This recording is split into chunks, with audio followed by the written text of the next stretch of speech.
What is up, everybody? Welcome to, I believe, episode 23 of Roughing the Passer. My name's John Newman. To the right of me on the screen, Mr. David Lee down in Dallas. I'm in New York, and not our typical night. We're on live here on a Saturday rather than a Sunday night because tomorrow, unless you're in some third world country that doesn't care about football, tomorrow is Super Bowl Sunday, and we didn't want to do a show really after the Super Bowl.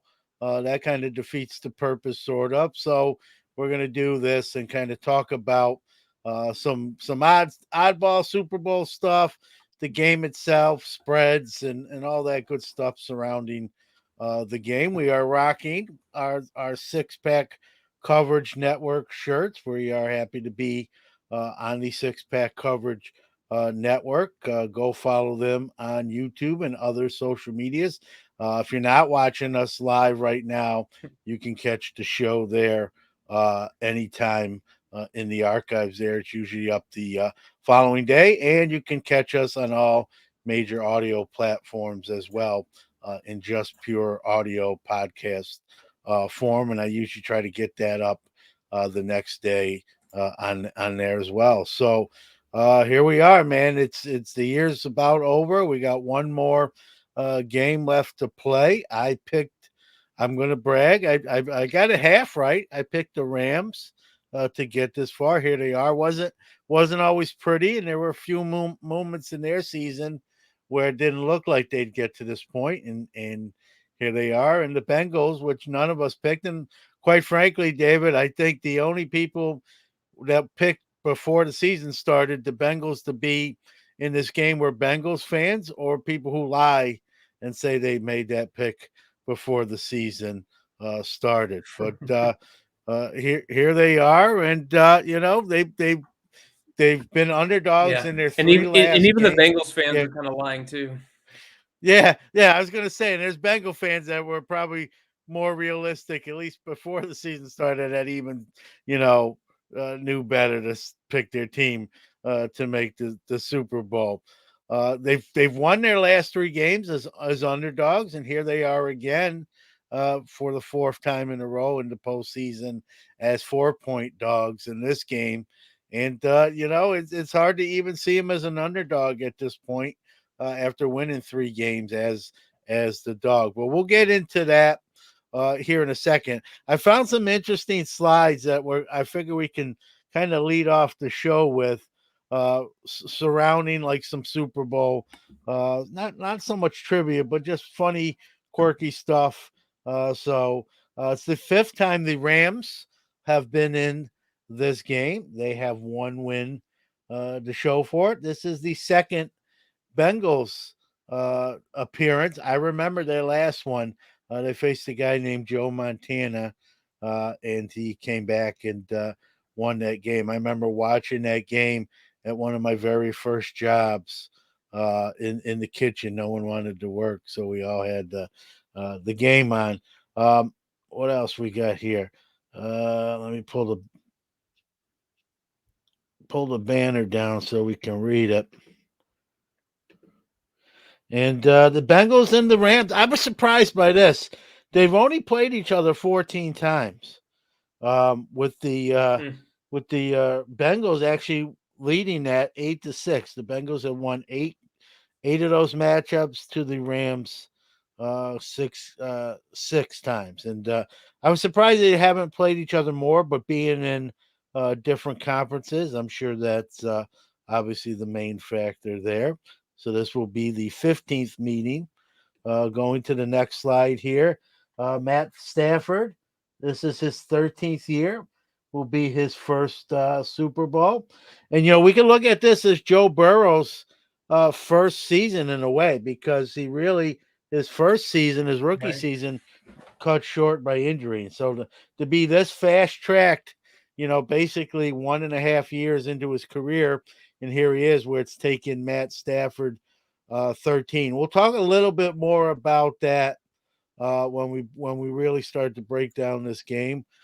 David, both of these coaches are looking obviously for their first ring, and they will be, I believe, the youngest coach. I'm not sure about that, but they might be the youngest coach to get a ring. I'm going to say it. I don't know if it's true. Um, the average price of a Super Bowl ticket this year, $9,843 dollars. The average price of the last uh, Super Bowl, the average price when the conference championship ended were $5,300, almost $5,400. That has went up, but the average price of the last five Super Bowls have been $6,214, and the record for most spent on one ticket has been $29,367. Now, I did see a graph that said some of the tickets to this game were at least listed for 50 or $70,000. I don't know if anyone's going to pay that, but that's what they were, listed on the exchange for. So we'll see if that $29,000 ticket high gets broken. But right now, that is the high. 1 billion it will be wagered via betting. 23 million American adults are likely to bet on this game, and 75% of the bettors say they are more likely to watch a game because they have money riding on it. I'm sure makes sense, right? Got a little skin in the game, and 52% of adults living in states where sports betting is legal don't know they're allowed to bet. Here in New York, that just changed last month. Believe me, I knew the minute that was live and ready to go, because I partake a little bit in that. And again, the disclaimer, be careful. Only, like the commercials say, only bet what you can afford to lose. Not that you want to lose, but you also don't want to not pay your bills and live on the street either. We covered that one. And what do we got? For a commercial, if you want to get 30 seconds of airtime during the main event tomorrow, get your piggy bank out. It's only going to cost you $6.5 million for that spot. We could split that. 540. What's Me and that? you We could split could that. split. Yeah. We could do a roughing the passer commercial for next year. Let me Yeah. let me ask my wife whether that's a go or not. I'm sure she's fine with it. Yeah, we can maybe afford the local ones. They run some of the local ones Yeah. at Just sell different a times. few cards. Yeah. I think I Yes. think you have some bigger ones than I do, especially on the football side. But yeah, that's a lot of dough. 545 million will be gained from ad revenue for CBS. You ever wonder why they pay so much for the rights? And the increase in the last 20 years for that 30-second ad has been 195 percent, and 22% of all Super Bowl viewers say the commercials are the best part. And I don't have the stat, but I would say 90% of them, of those 90% of the 22% are probably of the female persuasion. Just to guess there. I don't have any cold hard facts there. And listen, I like the commercials too. I get it.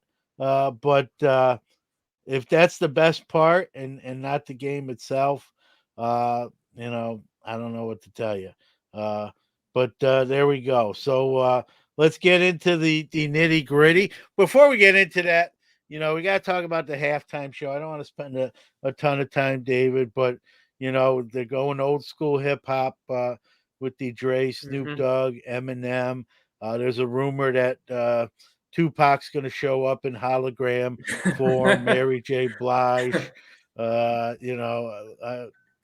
2/3 of Run DMC, 2/3 of my guys, the Beastie Boys. I'm wishful thinking, but they're going old school hip hop. I kind of like it. I know sometimes it's hard to get certain acts for this. I don't know if they don't pay well or, some acts I think, I've heard some musicians say it's like they get real nervous, like you're performing basically on the world stage. This is a Yeah. big deal. And so I like the halftime lineup, compared to, with no disrespect to someone like The Weeknd, who, I know who he was. I've heard his stuff, but I wouldn't say I'm a fan. This is sort of more up, speaking for me here, more up my alley, with knowing the music that these folks put out in the era that they're from. So I'm sort of looking forward to the halftime show, see how they work all those names together, sort of in a medley, how that's all gonna fit together. Hopefully there's no wardrobe malfunctions with those majority of male guys on the stage. We got Mary J. Blige too. I don't want to leave her out, but your thoughts on the halftime show for tomorrow? Good for you? Thumbs up from you, Yeah. or no? Yeah. No, I mean it's definitely gonna be cool, and like you said, there's always a few surprises with these halftime shows. So I wouldn't be surprised if we saw a couple of other names pop on there. My wife is like super pumped, because that is kind of right in our wheelhouse. I grew up listening to mostly traditional country music, and that's kind of still my number one. But you can't be in your 40s, like I'm 42, and you can't be, you know our age range and not kind of be excited about that. So yeah, I'm almost a little nervous that there's so many big names that how are they going to kind of mix in all of them, and I could see them kind of going and bouncing around and doing kind of a little medley, kind of mishmash of each other's kind of hit songs, which might be pretty cool. Maybe some of them kind of sing a few bars from each other's songs, and they kind of kick it around that way. So I'm just interested to see how they present all of those big names within such a short amount of time. And I hope it's less on production and more about them as artists. Like, a few years ago when Bruno Mars did it, he's just so ridiculously talented that he just killed it. Like, it was more about him and less about the production and Yeah. the dancers and all that type of crap. I really hope that they just focus on those artists. So yeah, that's going to be pretty cool. Yeah, it's old school to my kids, you know, Yeah. but almost, yeah, you almost want your kids to watch it too and just be like, yeah, see. This is when you could understand what rappers were singing about, not mumble rap today. Herman with a good comment here. I got to put it up. Herman Bryant says 90% of 40 plus moms are watching for the halftime shows. Yeah, all the Eminem ladies, I think, Oh yeah. more in particular.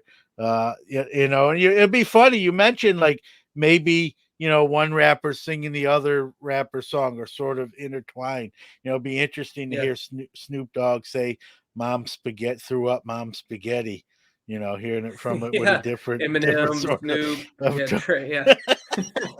So but yeah, to me it's more interesting. With all due respect to Bruno Mars, The Weeknd, I mean, Bruno Mars arguably probably one of the most talented singers we have today, whether you're a Yeah. fan or not. But this is just I like the fact that you have multiple personalities, rather than when you have someone like just The Weeknd or Bruno Mars, you either don't really care, really big fan, or in between, like, hey, that's a good time for me to go to the bathroom. And so I Mhm. think this one has a little something for everyone. If you're from that era, like me and you both are, it's cool. And if you're not, I think even people from this era who maybe don't know him in the same vein that me or you do, or and others, will say, "Hey, I want to, see what these guys and Mary J. Blige are like." I saw a video, but let's see them live and what they're about. And so Yeah. I think it was a good on in the NFL. A lot of times too, I felt like recently they were really like playing the middle of the course. They didn't want to get sort of too controversial. Not that we expect to see anything controversial, but they were really kind of getting sort of middle of the fairway. Let's not get too crazy with it. And I think this kind of goes back. Not that I expect anything crazy, but I don't think 4 or 5 years ago they would have even maybe asked Eminem the way they were kind of handling the halftime show. And now we're kind of back to like, hey, these guys are rock and roll Hall of Famers. And I know they're rappers, but they're in the rock and roll, either in already or going to be. And, let's get them to do the show. And so, yeah, there's a lot of worse people that could be doing this show. So Herman says best halftime show ever. Prince in 2007. Yeah. Yeah, that was a good one. That was a Yeah, good see, one. that's Now another I'm he's very Bruno Mars like, I mean, that's Yeah, what I mean. It's more about him and him as an yeah. artist and as a musician than it is about some of the productions that we've seen in other years. So I'm hoping that they really just focus on them as artists and less on the whole glitz and production at all. Yeah, I'm tongue in cheek here with this. I'm a big Lady Gaga guy, so I really liked her show.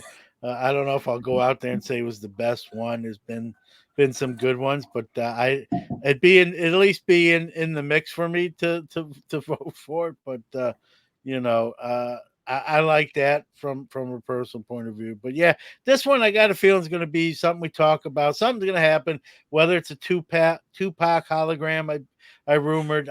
You said we're gonna have someone that's not mentioned just kind of show up and come out from behind the stage and get on the Yeah. stage, and so I think that'll be what sets the buzz, and it'll be the water cooler talk on Monday. Holy cow! Can you believe he came out or she came out or whoever it might be, or Yeah. even And if it's the two. Yeah, go ahead. I was just saying, you've got to keep thinking Los Angeles, West Coast, that kind of genre flavor from that era. So just kind of take your pick of what you might think, and if you're in the camp that you think Tupac is actually still alive, then The real maybe Tupac's gonna show this. yeah, This is the date he circled on the counter to reemerge and say, "Hey, that was a big conspiracy theory, and I'm here." I have seen, though, all joking aside, in two different places not affiliated with each other, it mentioned about a Tupac hologram appearance on the screen. So we'll see. That would be pretty cool. Like you say, he's a West Coast guy. Um, a little pay homage to him. I wouldn't be shocked to see it. It'd be kind of cool to do that on this sort of stage level and world stage, if you will, with the Super Bowl. All right, so let's get to the game. Enough about entertainment. Not that the game shouldn't be entertaining enough. And if it goes anything like the most of the postseason's been, David, we're gonna have a close game, and I believe we will. It's a 4-point spread in the Rams' favor. Again, the Bengals are the underdog. They're a tough team now to really pick against anymore. I think they've proven they can beat you sort of variety of ways. And Joe Burrow has played good and very good in the postseason, but he hasn't had really like a monster game. They've kind of hmm just found ways to win, running the ball. Their defense has really stepped up. Their O line has played a little bit better, except one game where they still won, giving up 9 sacks somehow. But here they are. And again, you got, it's a tale of two quarterbacks. You got a young quarterback, obviously making his first Super Bowl appearance very quickly into his NFL career. He's getting the nickname Joe Cool because he's got some swag. Seems like he's not nervous and well poised. And then you got another quarterback on the other side in his 13th season that everyone was like, is this guy the real deal? Is it just because he's played on bad Detroit teams? What can he do with actual weapons and a real team around him? And like I predicted, I thought, this would be the kind of quarterback, over Goff that the Rams needed to get and win this game. But yet, you based on those two scenarios, you think the Rams this would be sort of easy pickings for the Rams, and we both know, and as does everyone else, that's not the case. And many people are picking the Bengals, even with a young quarterback. So Stafford may get to the Super Bowl finally and not get the ring where someone like Joe Burrow, basically 1.5 years of field time, is wearing jewelry before the veteran does. And if that happens, he's been compared, excuse me, to Brady, who just retired. And I see a little bit. I said that kind of when he came out of the draft. I said I'm not predicting he's Tom Brady, but there's something Brady-esque about him. And if he can win this game tomorrow along with his teammates, there's one in the column, and he's 25 years old, 24 years old, whatever it is. He's got a lot of football left in him, and this could be the start of something. And it's crazy being a Steelers fan going on this ramble about it, but that's just being honest that this team has built itself up. They're loaded on the offensive side. They're going to address that line and additional defense. This team could be in this mix, sort of like those Patriots teams and Brady, each and every year for the who knows, next 5 to 7 years. So it's a tale of the tape with quarterbacks, the veteran versus the young gun. And I mean that storyline in itself is kind of fun in its own right. What your thoughts on really just sort of that kind of storyline, the veteran that finally gets here versus the guy that didn't have to wait too long to make his first appearance? Yeah, I mean, there's obviously a lot of really cool storylines in this matchup. I think Stafford, and there's some cool storylines where you don't even have to be a Rams fan or a Bengals fan to appreciate them or get behind them. Stafford is an easy story, and he's an easy guy to root for. You mentioned, his career in Detroit, and he was he made the playoffs 3 times, but he was 0-3, so he was 3 one and done trips to the postseason, and now in his first year, with a new team, he's in the Super Bowl already. So yeah, there's a lot of cool storylines. So he's a guy that's kind of nearing the end of his career, and Burrow obviously is just in his second season and his first full healthy season. But yeah, you mentioned him kind of starting to earn the nickname Joe Cool, which obviously was Joe Montana's original nickname. And Montana earned that nickname because he was at his best when it mattered most. He won 2 Super Bowls before Jerry Rice ever got there. He was the guy that just that was the way he played. That's a lot of the way Brady played, obviously, as well, is just remaining ridiculously calm. And you're right. What, that first playoff game, he was sacked 9 times and they still won. And sure, he hasn't had a tremendously high stat game yet, in the postseason. But yeah, he's been good enough or really good when he needed to be.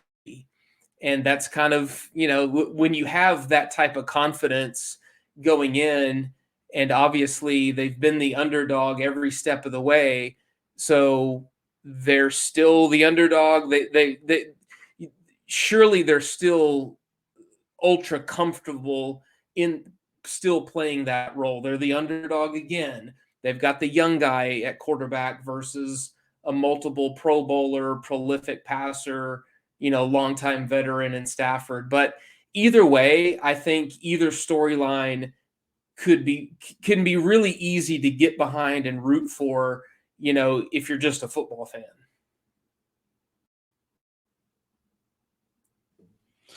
Yeah, it's interesting. I read something today that again, you don't know what to believe, that McVay kind of has told people he doesn't want to be like a longtime coach in the NFL, that he's a family guy. Again, I don't know where this has come, like how much is fact and how much is fiction, but there's a rumor circulating that if the Rams win, there's a chance that McVay retires as a young NFL coach and Hmm. spends more time with his family. I'm not buying that. If you know anything about Sean McVay, this dude has like a memory that can, he can tell you what happened 7 games ago in chronological order. I just don't see a guy like that just walking away from something like that means that much to him that early in his career.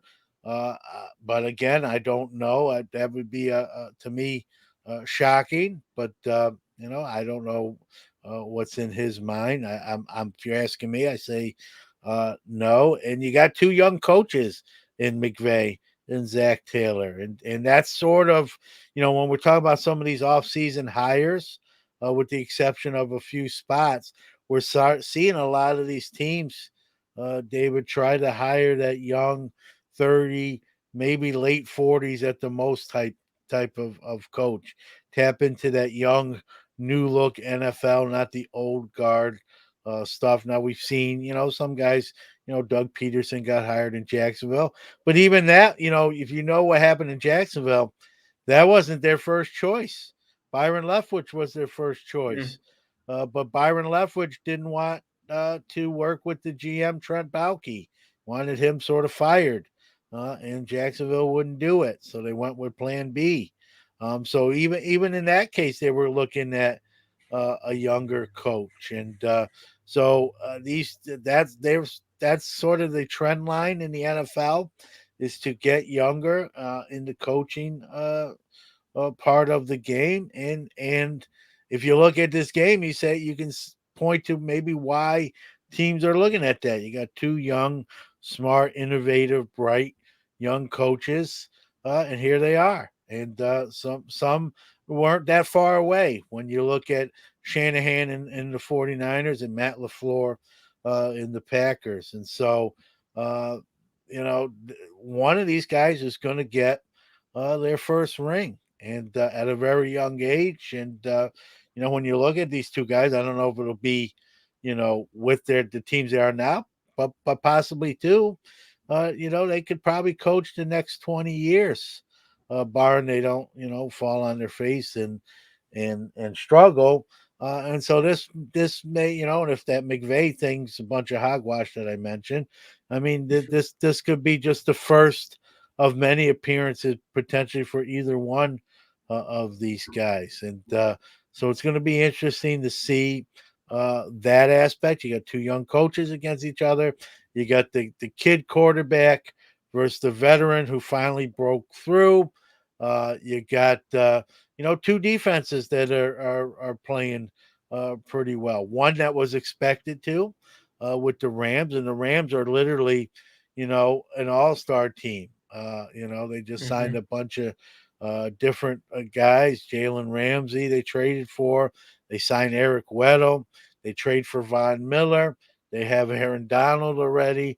And the Bengals are just sort of an overachieving defense, or an underrated defense, depending on how you look at it. And here they are. So there's just so many scenarios. It's the second time a Super Bowl team has a home field advantage. We saw what happened last year with that, and here we are again. We're so much to the point. There's people really saying that the Super Bowl needs to be at a place where it can't be a home game for someone. To do that, I don't know where that really limits where you can play games because it's most likely going to be at a stadium where there's a pro team. So it is what it is. You can't really control that. The Rams got into the big dance, and it happened to be in a year where the Super Bowl was scheduled to be at their stadium. It's not their fault.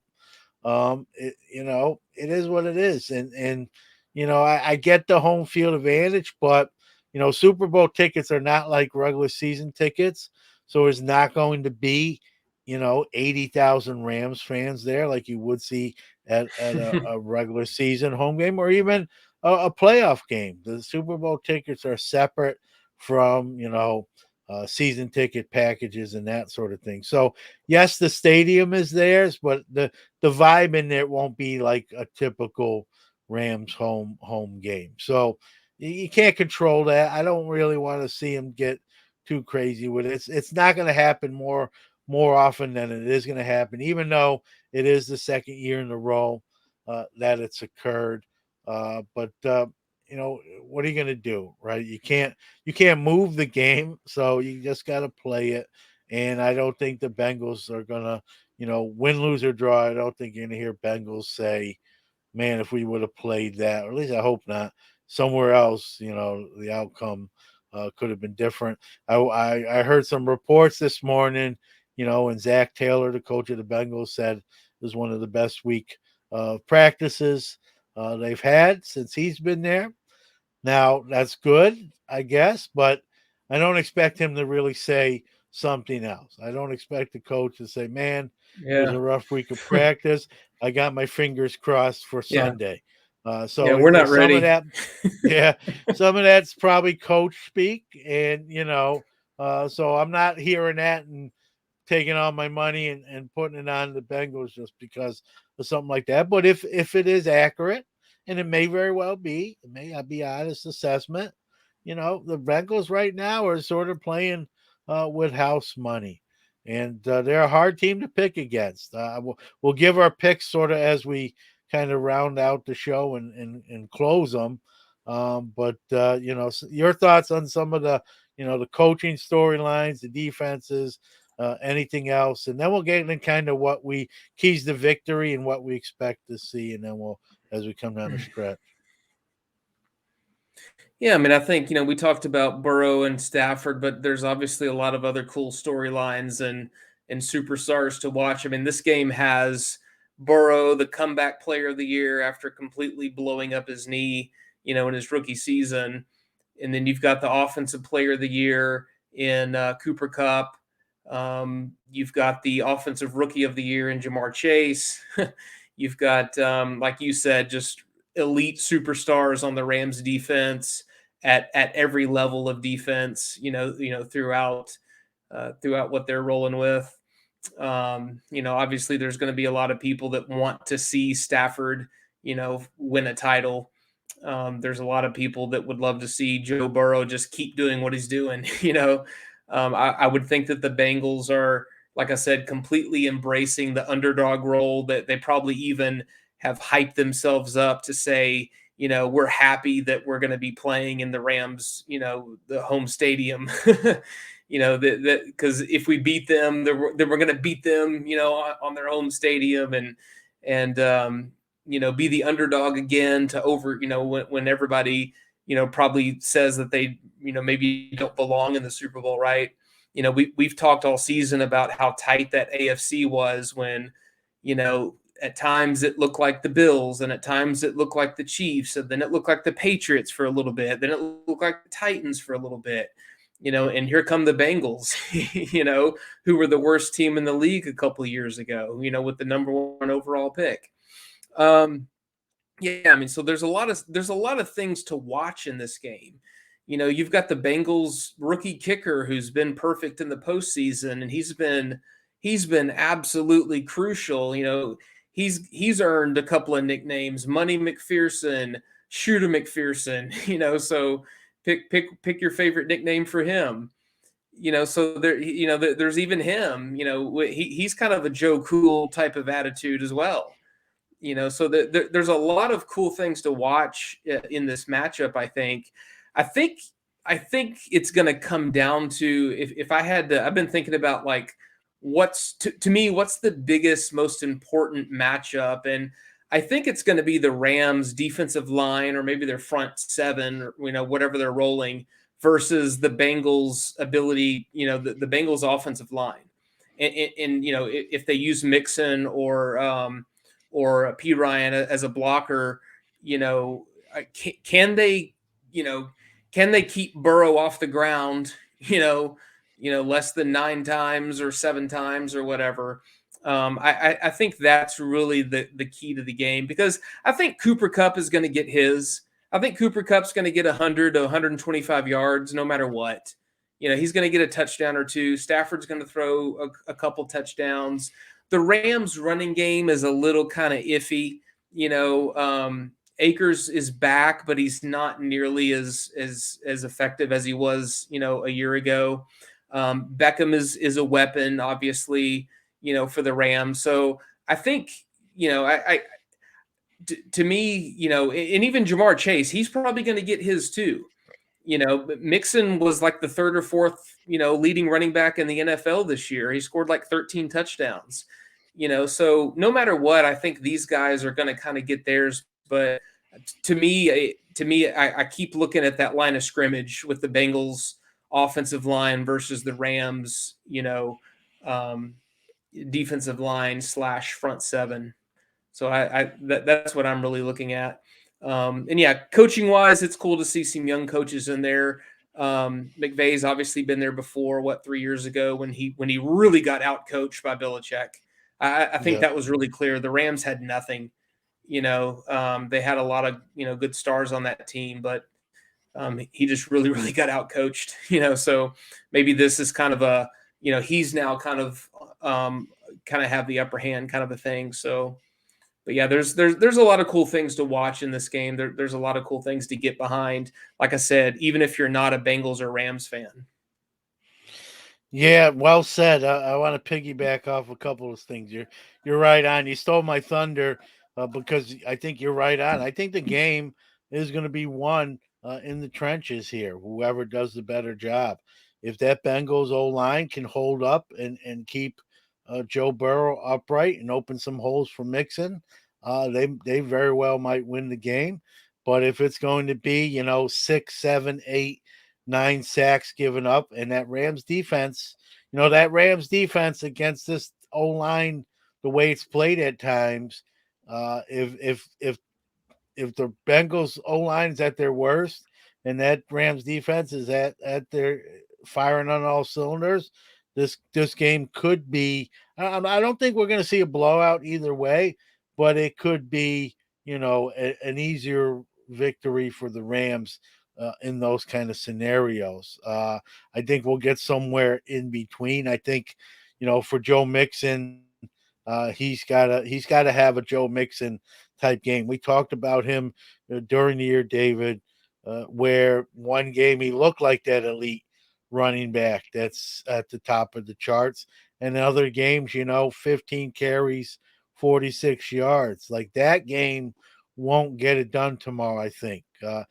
Mixon's got to take time off the clock, move the chains, open up that passing lanes for someone like Jamar Chase to maybe hit that deep, get that deep ball from Burrow and make things interesting. But if they can't pick up first downs, and they're not taking time off the clock.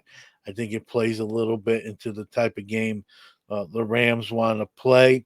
If the Rams get a lead, the Bengals, even though their offense is great with Jamar Chase, Boyd, Higgins, Mixon, obviously Burrow, the signal call, they're not really lighting up the scoreboard in the postseason. They've won it in a different sort of way, and I think one of the keys for them is they need to not get behind early. If they get behind 7-0, 7-0's one score, but 10-0, kind of two possessions type of thing, 10 points or more. I think it becomes very difficult for him because as talented as they are and the deep ball threats that they do have, specifically led by Jamar Chase, with this Rams defense, I don't think they're going to just. It's not going to be sort of Tecmo Bowl game, sort of like we saw when the Chiefs and the Bills went at it a few weeks back. I don't see that sort of game here, and so if the Bengals get down by 2 scores, I think it doesn't bode well for them. So they wanna take time off the clock, have Mixon churn yards, and then punch it in. So that up front, like you said, I agree with you 100%. I think the game's going to be won. Most games are won in the trenches, but I think specifically this one, that's one of those key factors to watch.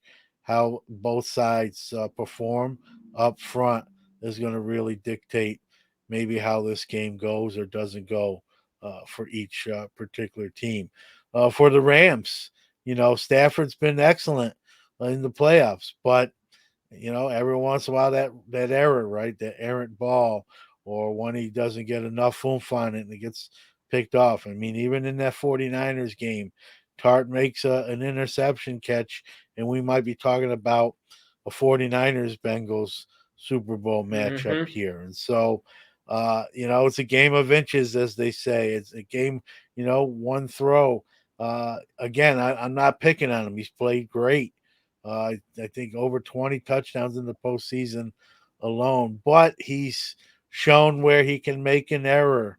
And so, again, not to make it all about quarterbacks, but that error factor, right? The hot lights, young kid in Burrow, the veteran who's sort of got that monkey on his back, and now everyone's watching him with that monkey on his back. And this is not a cakewalk sort of game. And will that pressure force him to make a mistake, a turnover that can really turn the tide? The Bengals' attitude, there's like you said, they're sort of playing like I think they're really embracing the role of underdog. Like, yeah, that's great. We're not expected to win again. Let's shock the world for the fourth time in a row. And then this time when we do it, we get the jewelry in the prize. Hey, let's do it on their own home field. No excuses. Let's beat them on their own turf, and prove to everyone that we're finally the real deal and someone that needs to be talked on.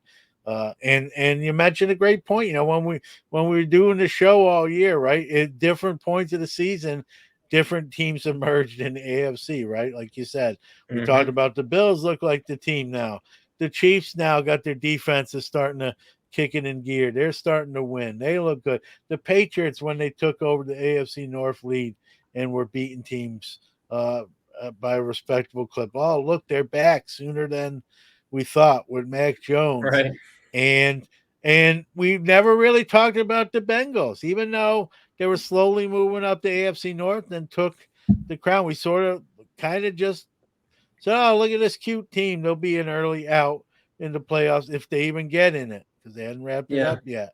There'll be someone's sparring partner in the first round of the playoff, either the Bills, Chiefs, or the Patriots, and they might give a good fight, and then they'll exit stage left. Well, they never exited stage left. Here they are. So, and they're a hard team now to pick against. When we get into that, and so I think it's going to be another close game. With the Rams for star-studded as they are, I think that affects chemistry. When you keep adding guys as the year goes along, you add Eric Weddle just a few weeks ago. Now he's your starting safety here in the Super Bowl. I'm not saying he's a terrible player, but he is 38 years old. Me and Jordan were talking about it. Like, there's no one else better, like out there, maybe younger that can come in and start that you could have found than a 38-year-old guy. Um, he had a bad penalty in the game 2 weeks ago that almost cost him the game too. So I'm not saying again. I'm not saying he's terrible. He's obviously starting on a Super Bowl team. He can't be too bad. But I just worry. I don't want to say worry, but when you add in all these pieces throughout the season, they get Beckham via a trade in the middle of the year. I don't know if we're looking at which teams probably gelled better. It's probably the Bengals. I'm not saying they're the most talented, but they probably have the most chemistry when it comes to playing, more familiarity with each other, playing together. And there's something to be said about that. Look how they're playing. So, we can talk about spreads, and we're gonna. But this game, if you told me this game was sort of a pick 'em game, I wouldn't have been surprised by that. Yet the Rams are now. How much of that 4-point spread is the Rams playing in their home stadium? I'm sure it's a factor. Even though I don't look at this as like a true home game, because these Right. tickets are all up for grabs. Or in other words, if me and you were season ticket holders to the Rams, we don't automatically get a Super Bowl ticket if we want one.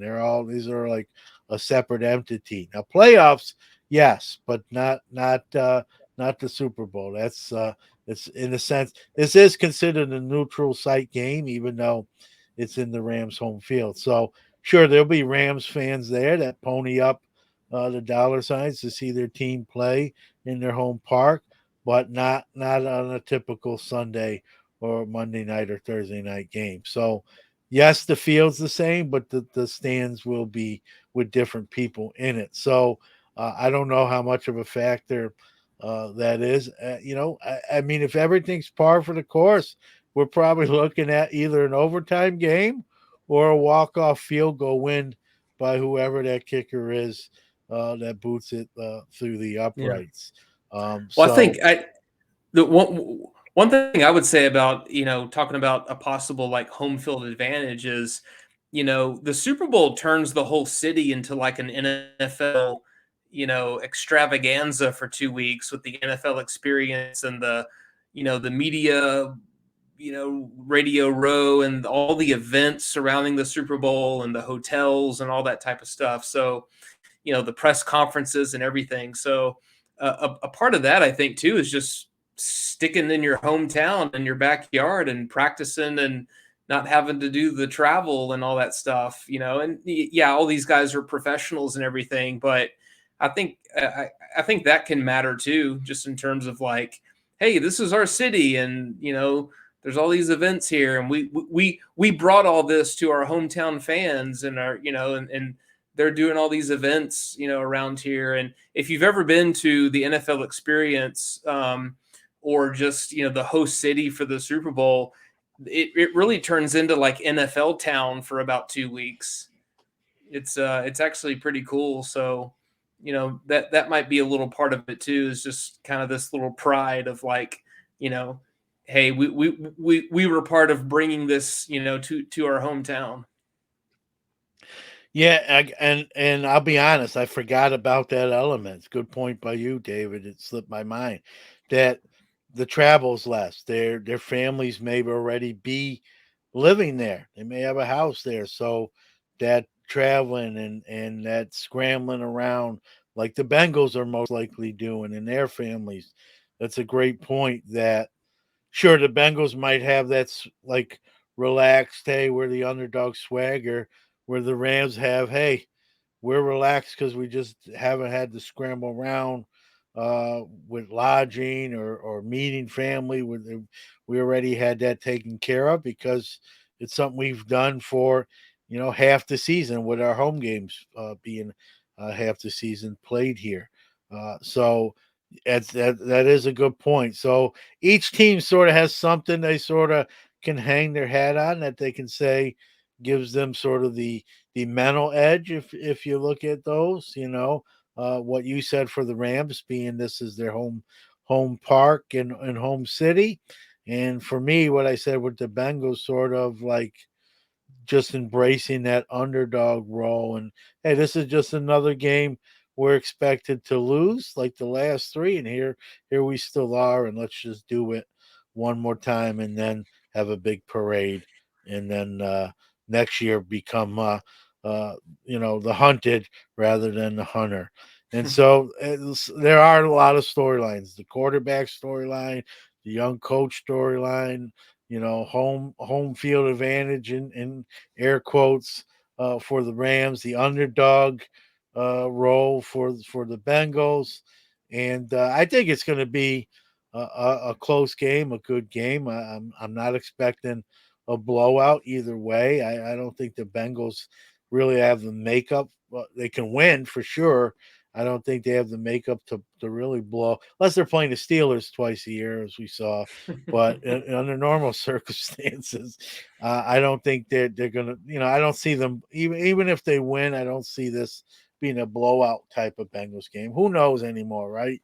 From what we've seen from one week to the next. So let's, we're at the 50-minute mark. Let's kind of talk about the spread and the over under. The spread, as we kind of alluded to a few times during the conversation tonight, is 4 points on the Rams side. The Rams are favored by 4, and the over under is 48.5. Now, when I saw that, that just seemed, I don't know about you, David, but let's talk about the over under first before we get into who may win this game and whether they cover the spread and all that good stuff.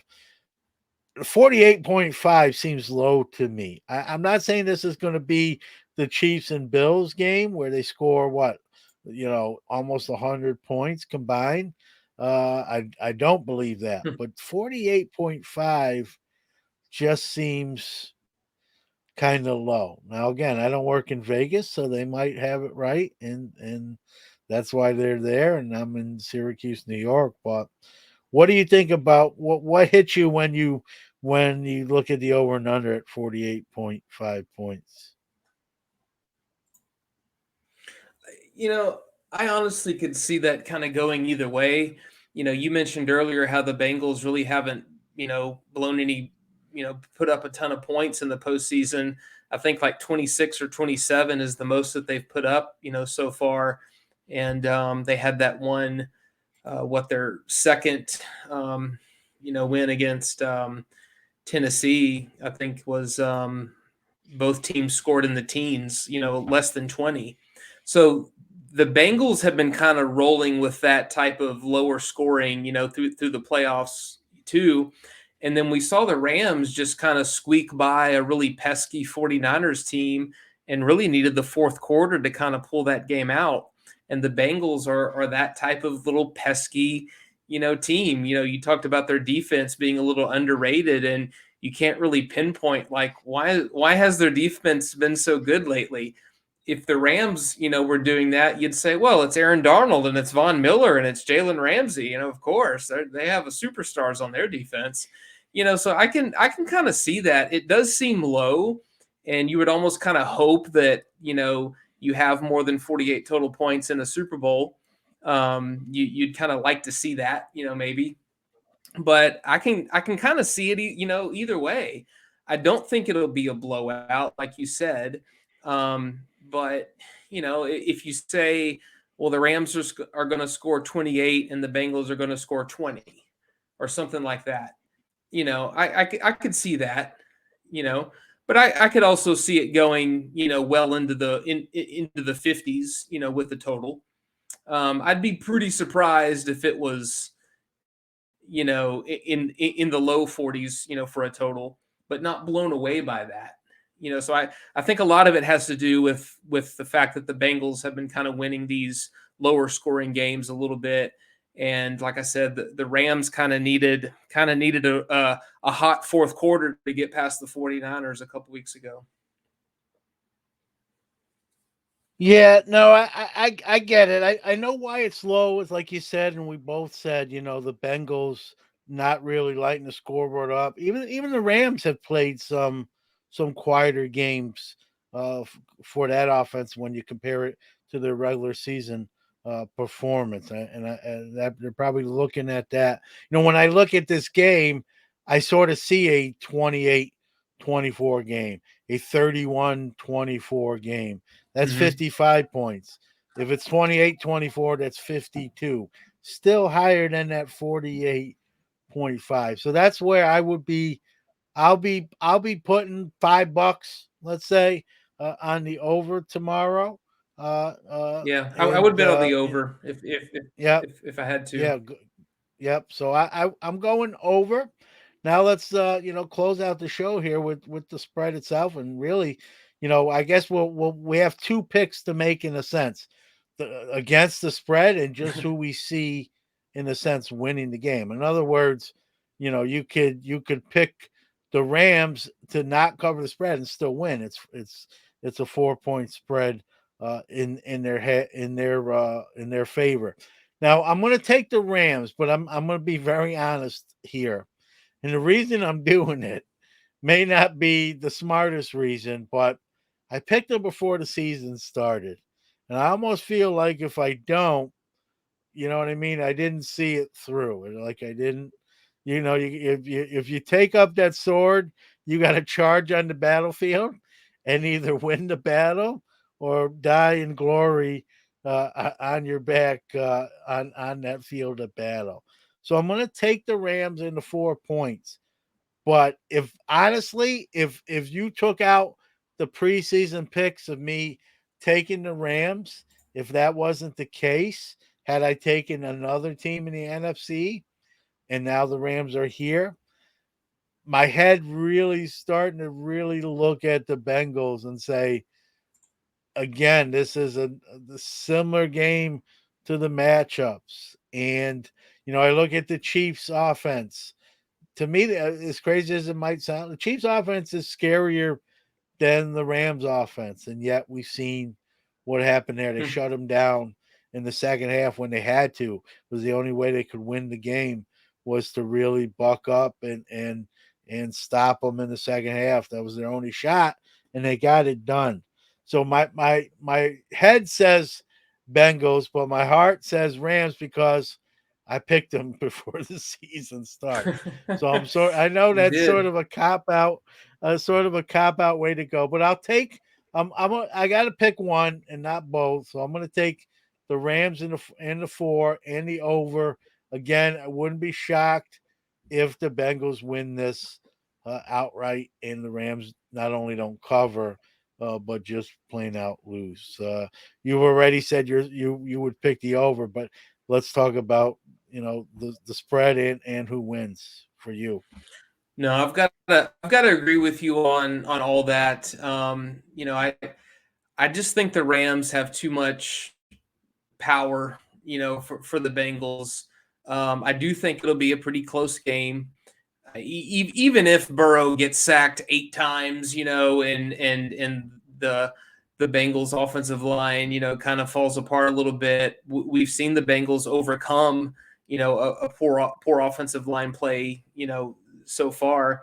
They've been winning really close games, but the Rams have won, a couple close games that they handled the Cardinals for the first time this season, but they it was what 2 3-point wins, I think, in their playoff games, and then the Bengals have won, super close games. So I can kind of see where that 4 points, comes from. Um, that they have been, both teams have been winning really close games. And some of them have come down to walk-off field goals, so that there's your 3 points, so if you're going to go 4 points or more, you're confident in, in not having a game that's tied at the end with a field goal on the line. So, but yeah, I just think at the end the Rams are just going to have a little bit too much firepower, for and I really think all of the Rams are going to want to win for Stafford. I think that's going to be a little bit of a level that the Bengals may not quite have yet. That I really think that they're going to want, to kind of, sort of kind of help him, get a title. But you just look at what I think what they have on offense, and it's I think it's just going to be too much. But like I said, I would not be blown away if the Rams or if the Bengals pulled it off. If Yeah, not just to cut that 4 points, but to win. That they've.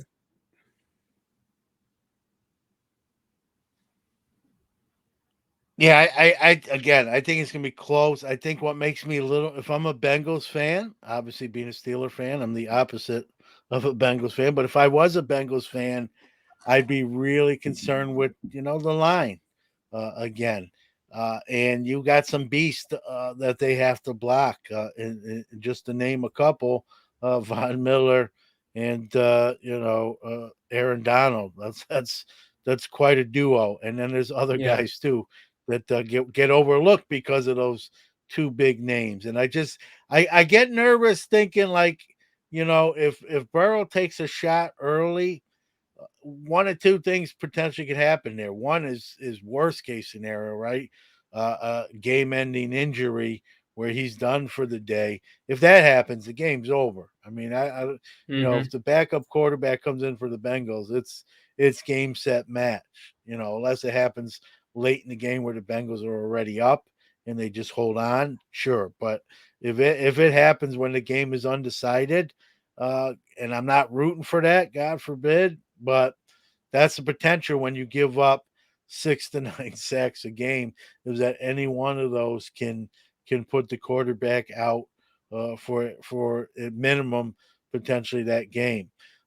Or another scenario, right? Same scenario, but let's say it's not a game-ending injury, but they're getting to him early, right? And he just throws his timing off, and it just rattles him where he's hearing footsteps. Even when the Hmm. pressure's not there, he's rushing throws or scared to take a hit, sort of change the complexion of the game.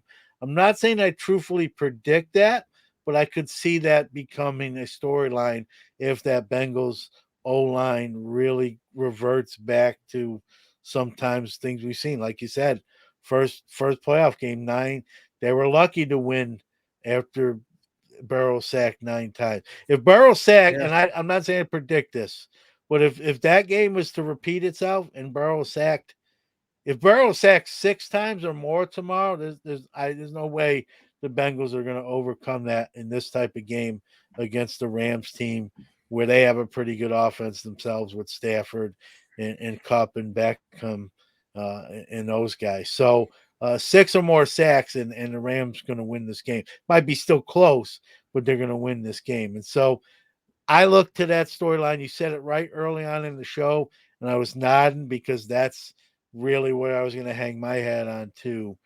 And when you look at that, right, you got a Bengals O line that's not great if you're giving a rating or a grade on it, and you got a defensive line that's going to have a high grade, and it just on paper, it just doesn't bode well. They don't play the games on paper. That's why the game's being played tomorrow.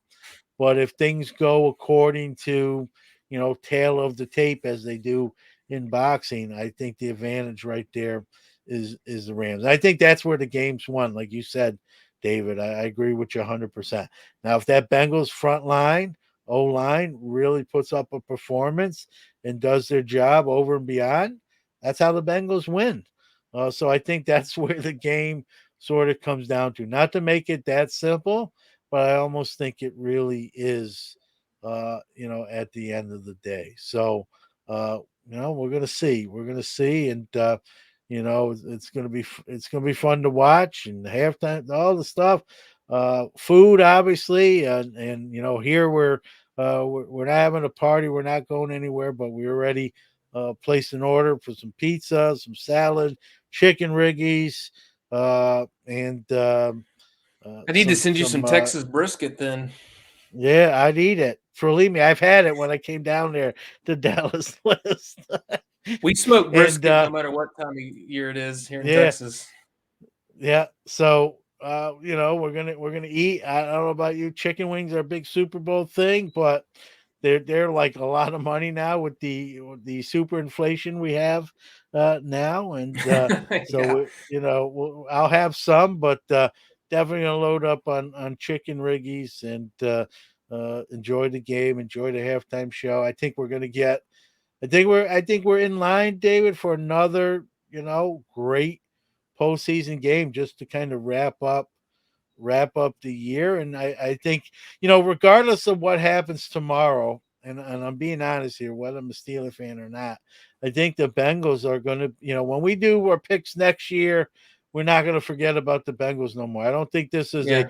a 1 year caught lightning in a bottle type of deal. I think they're legit, and they're going to even add to it through the draft. And one thing the Bengals do, just kind of close this out. The one thing the nice thing what the Bengals have done is it kind of gives hope to a lot of other bottom dweller teams that you can rebuild fairly quickly in two drafts in a sense.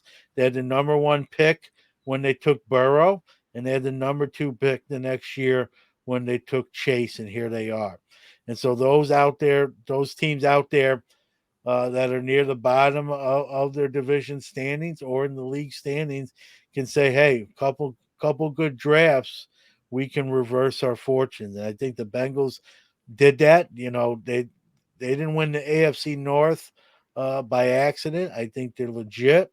I think they got the right people in place to continue those ways. I hate to say it, as I'm just hoping the Steelers are watching and saying, we got to figure something out here if we want to compete now, because it's not just the Ravens and us anymore like it always was for the last 5-10 years. So Hmm. they're for real, regardless of what happens tomorrow. The Bengals are not going away. Same thing with the Rams. I mean, they're not a one. A lot of people picked them to be here, and if they don't lose a lot of those key cogs, they're going to be in the mix. The next 2 to 4 years to get back here as well. So it's going to be a fun game to watch.